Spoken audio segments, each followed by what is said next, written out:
ये तरीका हो गया तेरा, ठीक है, ये हो गया था लास्ट वीडियो में।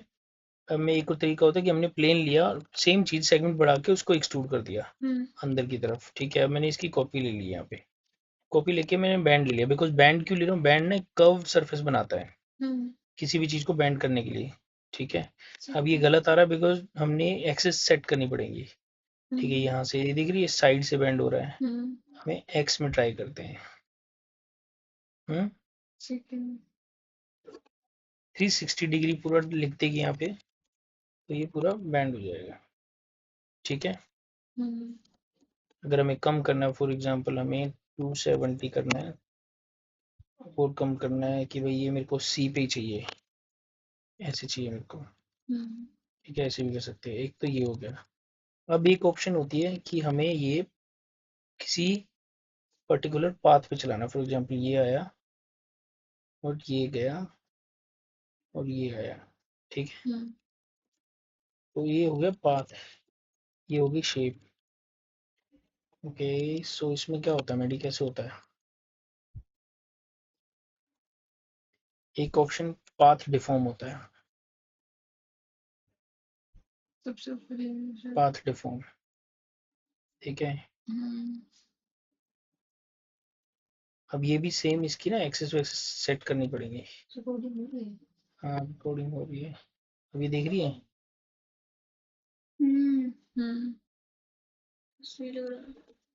कोई शेप अगर ऐसी है हमें जिसको बनाने में टफ हो रहा है, तो हम इसको पाथ डिफॉर्म यूज करके उस पूरी जो भी एलिमेंट बना है, जो भी मॉडल होगा, उसके ऊपर रैप हो जाएगा, इसको रैप बोलते हैं। ये आपने लाइन बनाई है उसके ऊपर जा रहा है ये इसका स्ट्रेच पावर भी होती है। उस लाइन की स्ट्रेच होगा ना। हाँ,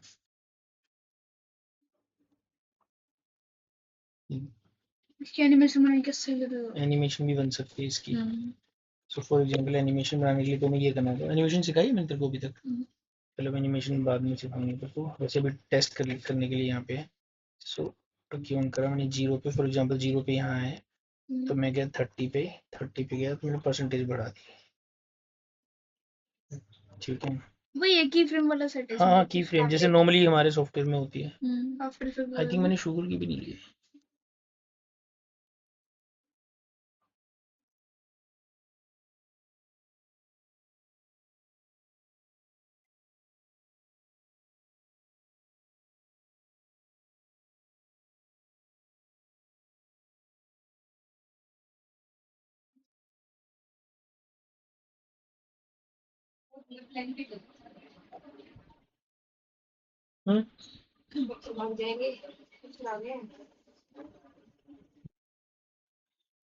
सो तुम्हें आज मैंने बताया एक्सट्रूड करना इसके अंदर लाइन से, स्पेस टूल यूज करके, टूल्स में जाके spacing tool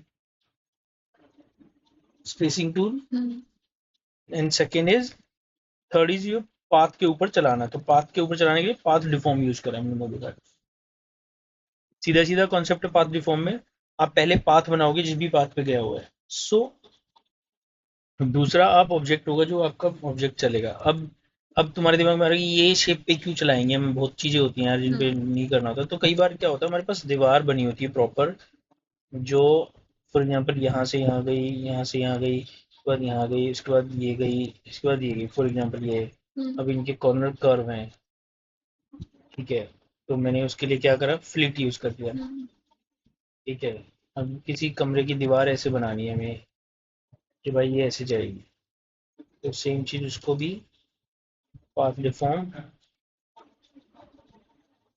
object select X Y, ये ट्राई करके देखना पड़ेगा, ये एक्स में जा रहा है वाई में जा रहा है, ठीक है। इसको तो मैनुअली छेड़ सकती है।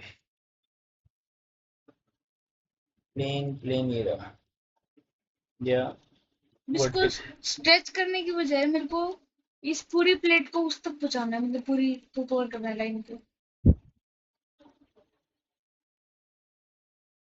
सॉरी क्या, तो इसकी लेंथ बढ़ा देंगे, मतलब मेरे को बिना स्ट्रेच करे इसको पूरी लेंथ कवर करनी है। बिल्कुल, जैसे मैंने ये बढ़ा दी। अब यार क्या डिलीट कर दिया इसका।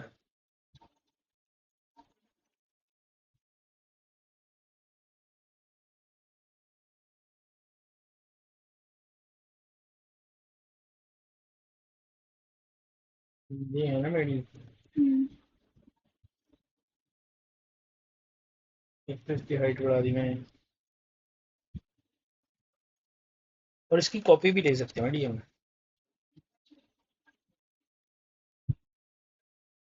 जैसे हम ट्राई करते हैं, पाथ डिफॉर्म दो है ये, दूसरे का क्या है? कई सारे बाइंडिंग है। ये दूसरा कुछ सेटल सा नहीं हुआ ना, दूसरे का सेंटर पॉइंट सा हिला हुआ थोड़ा, move to path.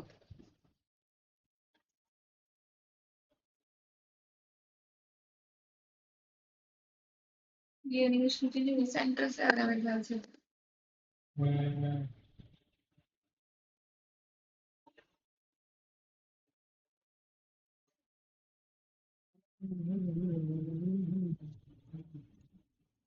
I think ये वाला गलत है, पाथ डिफॉर्म,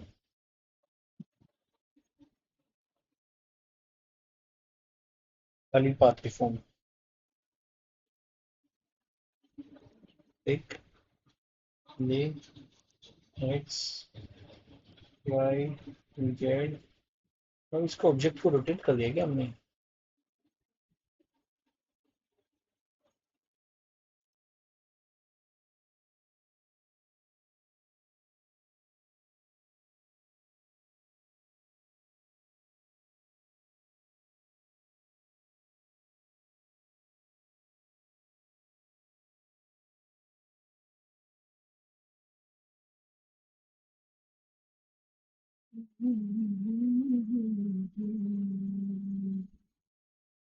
लेकिन उस एक ऑब्जेक्ट को इसने ऑटो सेट कर दिया, उस पूरे पे फिट कर दिया मेरी।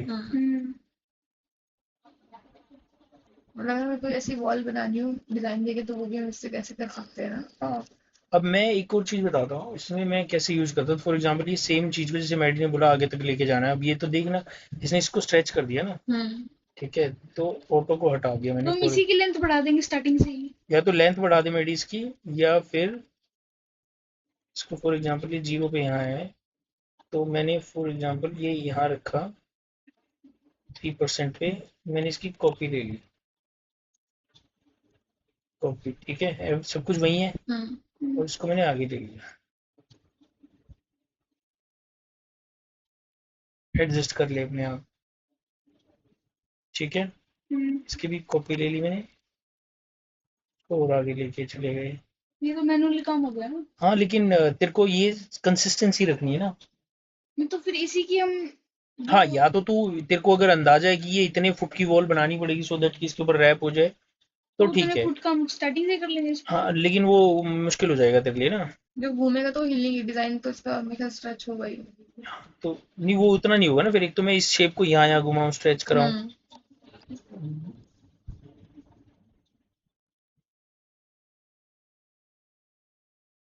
एटलीस्ट लाइंस कंसिस्टेंसी में रहेगी ना इसकी कि हाँ यार कितना होना है। डिजाइन ब्रेक नहीं होगा इसमें। हाँ, और हमें क्या फर्क पड़ रहा है मल्टीपल वॉल हो भी रही है तो, बेटर लग रही है ना ये, तरीके कई सारे हैं। अच्छा, एक और क्या दिखा रहा था मैं तुम्हें,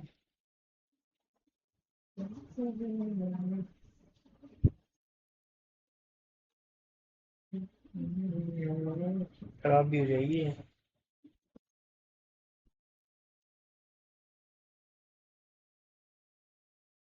अब ये बहुत सारी चीजें जो हम भी यूज नहीं करते यार, तो क्योंकि हमें जरूरत नहीं पड़ती। What is this divine rotation for? And what is,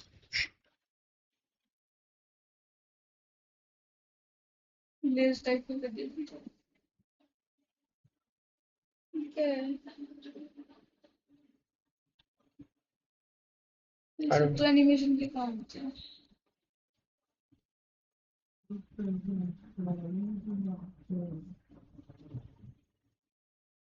तो वो कराया था मैंने, लॉफ्ट कराया था, लॉक तो कराया था हमने। लॉफ्ट के अंदर शेप कराई थी मैंने, जो ये एडिट उसका लॉफ्ट एडिट करना सिखाया था।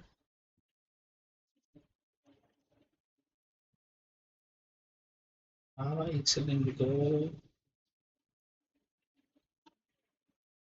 चलो ये क्लियर है ना तेरे को पाथ के ऊपर कोई भी टाइप की शेप चलाने के लिए। अब इसका हम यूज क्या करते हैं कई बार, फॉर एग्जांपल तूने बनाया हुआ एक पिलर, ये तो मैंने एक प्लेन को दिखा के करा दिया ना, वो तो स्पेस टूल से भी हो जाता है वैसे तो।